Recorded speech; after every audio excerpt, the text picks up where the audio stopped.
So if you weren't able to get to the PETEX 2024 conference in London in November, well, today we've got a recording of the presentation that we made unlocking the oil discoveries offshore Namibia and Guyana, Suriname. My name is Mike Cooper with TROVE for Subsurface. In the past, we've done lots of videos here, not just on Namibia, but on Guyana-Suriname Basin as well. We've followed the oil and gas exploration and production as it's unfolded, and they're all on our YouTube channel. So there's hours of material that's presented here. So if you want to get up to speed with the region, then start watching that one evening.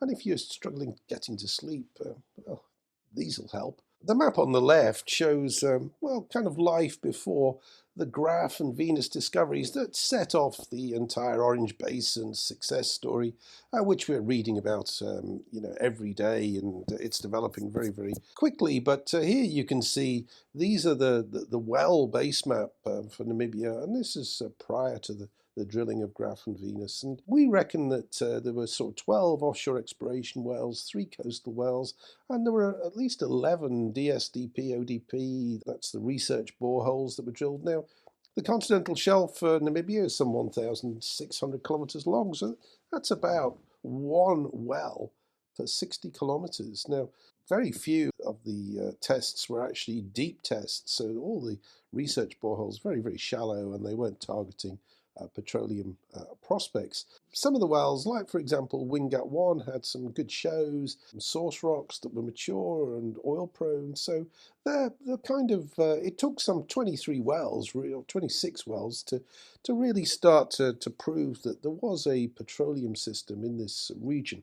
Now, we love this. It was published in Expro magazine, an artist's impression of the Orange Basin in Namibia. Now, highlighted here, this is the sort of, this is where the discoveries have kind of been made to date. And at the minute, we've got the Tamboti well, which is spudded in November 2024. Total Energies operating in and around the Mangeti area. Whether it's to the left or to the right, well, we're not entirely sure.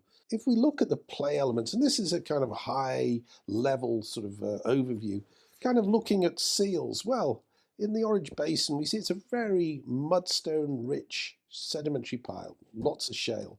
And you can see it on this diagram top left here, all this green here, that's all shale. So it's kind of a very low net to gross system.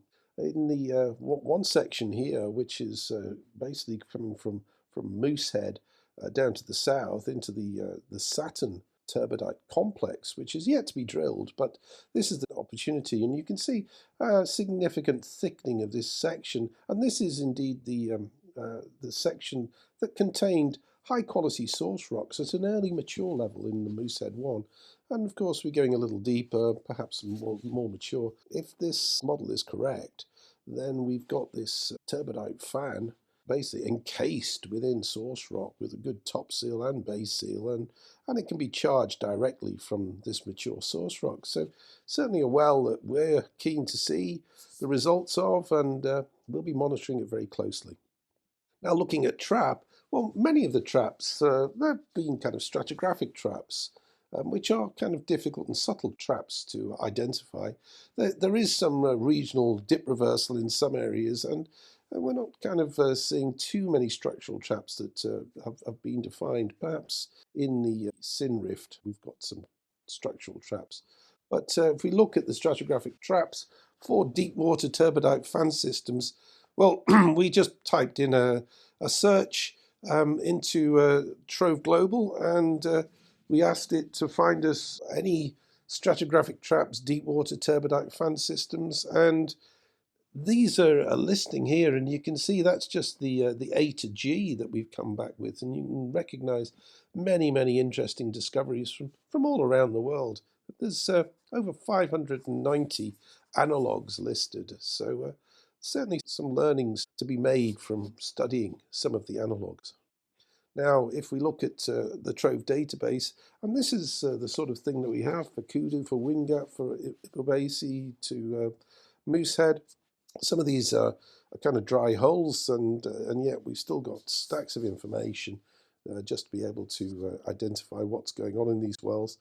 Now, looking at reservoir, this was certainly challenging. In wells like Wingat, it wasn't very thick, well-developed sands, so it's been quite enigmatic to find these. But now we've got the deep water turbidites, the stacked slope channel fan complexes, the channels which are described as being modified or truncated by gravity slides, and there's some of the example discoveries that there have been. So reservoirs, that's really the thing that's been unlocked in the last 2 or 3 years.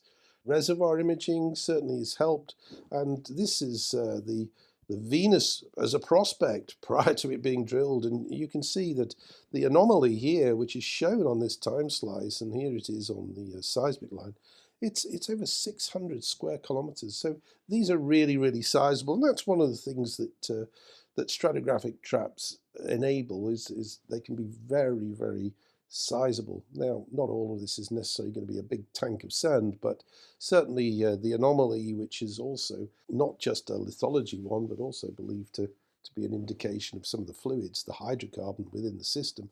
This is what Shell, and in this case, in Venus' case, it was Total Energies, were targeting. So if we look at the source, well, I think this was an area where there was a view that was held.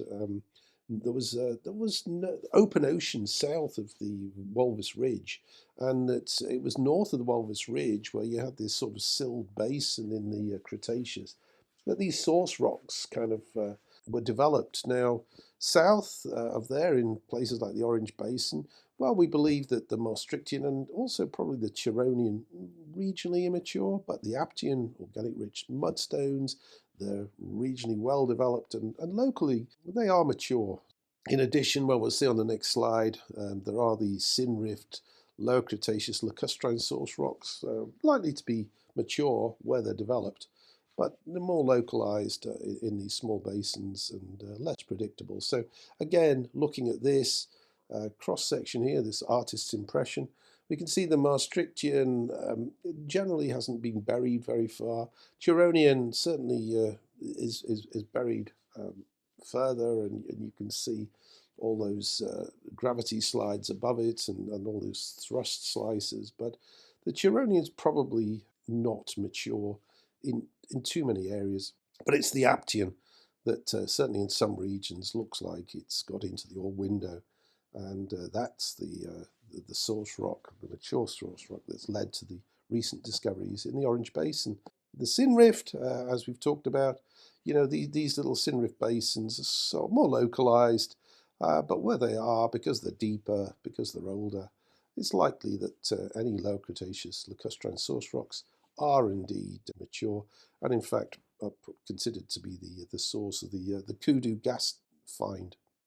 Now, there are lots of similarities with the basins in Namibia, and here showing you the Walvis, the Lüderitz, and the Orange Basin, and you can see the overall geology, yeah, similar. There are subtle differences in terms of whether it's a thicker tertiary or a thicker Cretaceous basin, but it's worth noting that there is only one deep well in the Lüderitz Basin, and that was drilled back in 1988, so very underexplored region.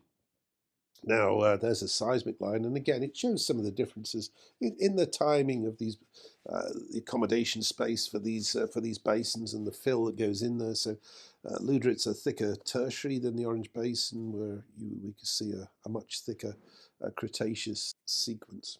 We are still awaiting the news on the Arcturus well. This was ExxonMobil. It was drilled actually in Angola, so just north of Namibia, the Namibian border, and it was ExxonMobil also operate blocks north and south of the border there. It was spudded in July and well actually left location in October. Now, as of sort of now, mid-November 2024, we still haven't actually had an announcement on the well, but looking forward to understanding whether it's actually found anything of value. I mean, the acreage is pretty much held, so it's not information that is going to be commercially sensitive, I would expect. Now, what are the key enablers in this region? Well, we've identified the two major enablers. One, of course, is the very high quality seismic that can be acquired in recent times. And this one, an example from Searcher, which is actually showing the Orange Basin and the seismic, great resolution there. And of course, the other enabler is these deep water semi-submersibles, or in the case of Namibia, quite a number of drill ships have been used, making the discoveries in that region. And we've done a video looking at the rigs of Namibia, and also we contrast those with the rigs used on the other side of the South Atlantic, as well as the seismic and the drill ships. It's also about the political will, and it's really it's for countries to establish an appropriate oil and gas legislation and to organise formal and efficient licence rounds. Now, some of these areas, they are high risk wildcatting areas. Now, the fiscal terms, they have to be attractive. If there is success, then follow-up rounds, yes, the local governments, the local regulators might look to try and extract greater value. But if you don't make the fiscal terms attractive in the first place, then you won't benefit from discoveries offshore. Hunting elephants. Now, this is what we call very, very large prospects and opportunities. They require very, very expensive wells and companies that need very deep pockets. Now, that's why it's basically only the majors and the NOCs that are going to be drilling in places like deepwater Brazil, Uruguay, Argentina, Namibia, and Mozambique, and all these sorts of areas. That's really, it's not for mid caps, and certainly it's not for small caps. They might get in to promote the exploration, but it probably needs a major who've got both the financial resource and the technical ability to drill these very challenging wells. Now, wells to watch, you can see this put together by N Ventures. It identifies a number of opportunities, and we've opened up asset tabs for all of these in our TROVE database for the region. And we'll be monitoring and adding to those as we go on. So there's going to be a number of wells in the PEL 90, the Chevron block, which is this block here. We've got further wells. Tamboti is actually spudded. We've got further wells down to the south within the Total Energy operated block here. And then across into Shell's acreage. Well, there has been a lot of activity of late, but we're anticipating that in the Azul operated block here, we should have this Rhino Resources opportunity here. Will be drilled before too long. And Mopani, well, we expect to see appraisal drilling in the near future. And we'll have a look at the Kudu block, and this is BW Energy, and they're talking about, this is the Kudu gas field here, and they have this this anomaly, this prospect here, Karas, talking about spudding that probably in the second half of 2025, but watch this space. That could prove a great aerial extension in the region if it's successful. What about Guyana, Suriname? It was in the title. We haven't mentioned it yet. Well, we wanted to kind of show that here's a little inset. Now, this was a map put together by Africa Oil, and you can see this little red outline here showing you Guyana and Suriname basin, the sort of the golden lane, as it were. And this is the same scale. And if we kind of overlay that, you can see here's Venus graph, and this is up into the Chevron block. And of course, we've had the discoveries, Galp's discoveries at Mopani. We've also got the Kudu gas field. So every potential that the Orange Basin, both this region here in Namibia and to the south into South Africa, is a much larger region and has the potential to be a very significant petroleum basin going forward. Now, if we look at the Starbrook block, then we've done many videos on this. But if we identified here is block 58. Now, this is the border here between Guyana and Suriname. Block 58 is in Suriname. And I suppose the news that's come out in 2024 is that GranMorgu, that's the name that Total Energies and the partnership have given to what used to be known as the Sapakura and Krabdagu oil discovery. So it's being combined into one single development. And the FID was approved back in October 2024. Now, it's likely this is going to be an FPSO. There is a region in this region. It's high gas, or it's a gassy crude, so a high gas oil ratio. So there's going to be a need for gas reinjection and probable future export of that gas once the infrastructure has matured somewhat. The Starbrook block, and if we have a look at that in a little bit more detail, you can see huge success in this region for ExxonMobil. The latest, or one of the latest finds there, the Bluefin, was a 2024 discovery. Now already, there's 6 FPSOs either operating or nearing, hookup and commissioning. There's over 650,000 barrels of oil per day from just the Liza and Payara fields. And the aim is that it'll be up to 1.3 million barrels of oil per day by 2027. Already, some 500 million barrels has been produced since 2019. And you can see there is the infrastructure there. Some are operational, and some of them are just in various stages of getting ready for production. Now, we've looked at this before. It's the depositional system, this for Guyana, Suriname, and you can see Starbrook, Corentyne, and Block 58.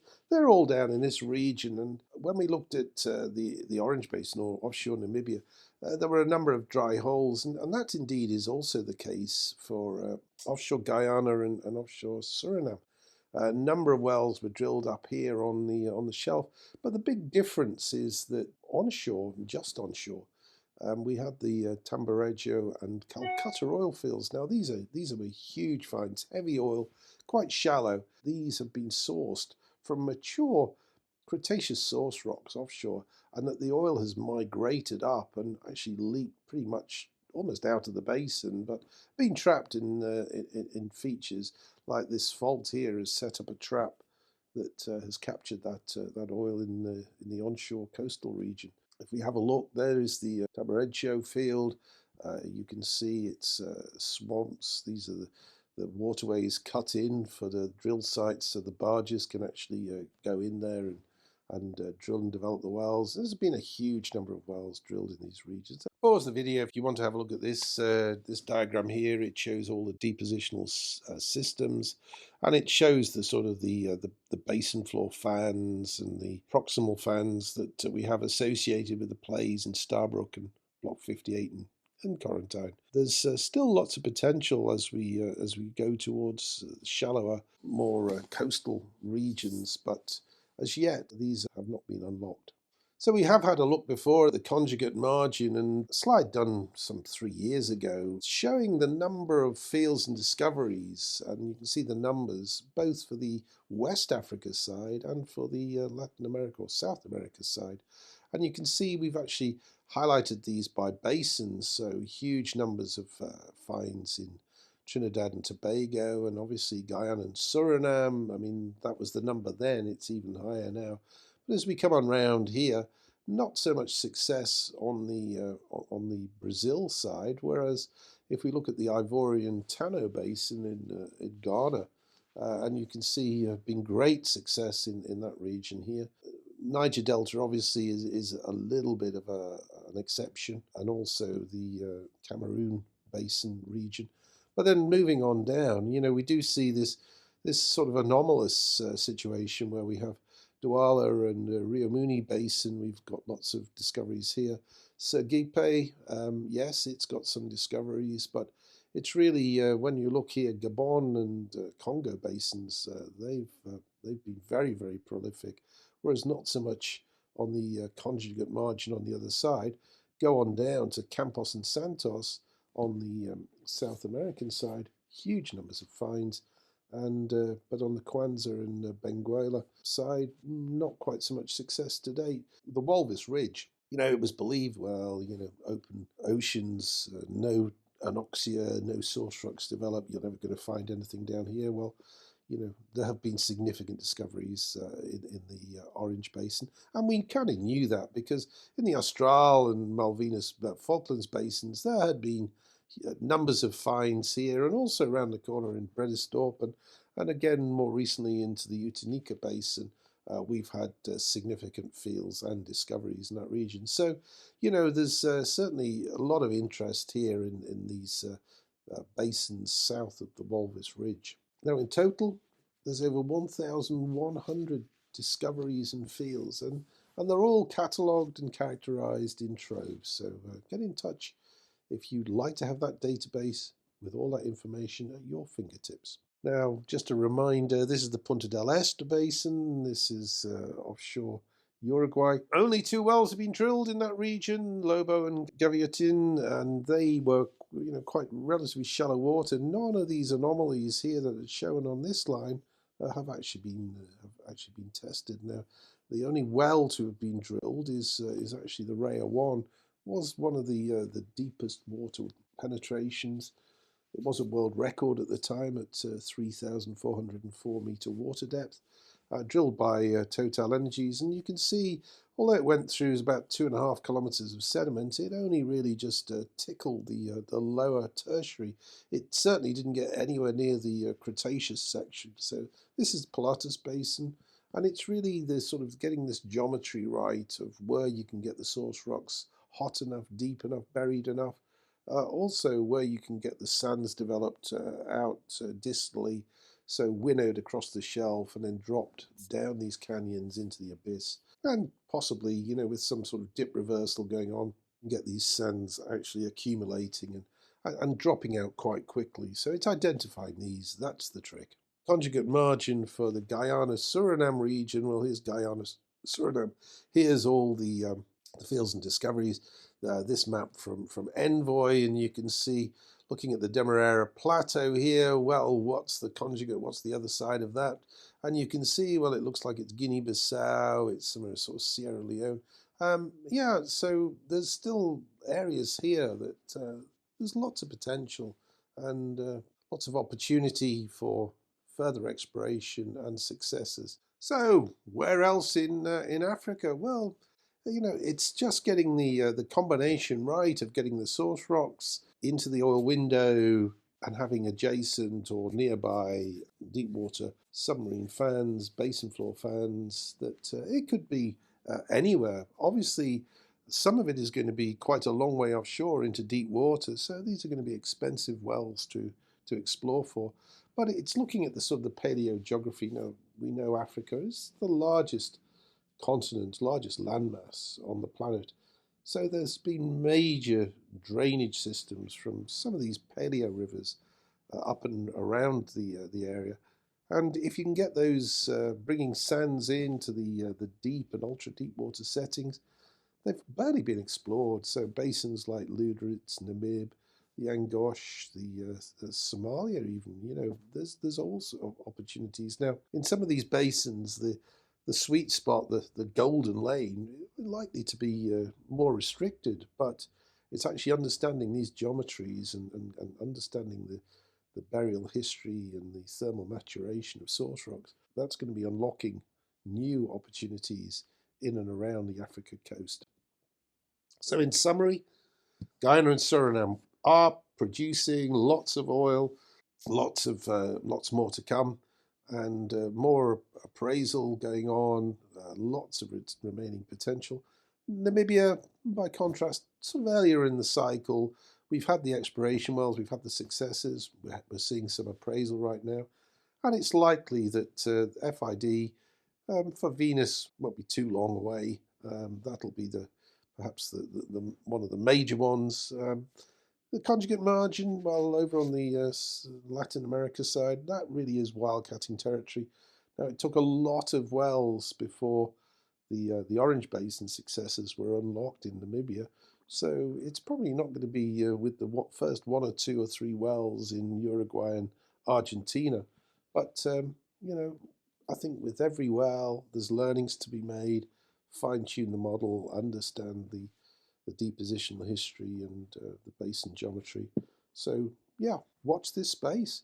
We'll certainly be doing more videos as and when there is discoveries made in the South Atlantic and elsewhere. Thank you for watching. I hope you found that interesting. Please hit the like, subscribe, and ring the bell. Hope to see you back on our channel before too long. Bye for now.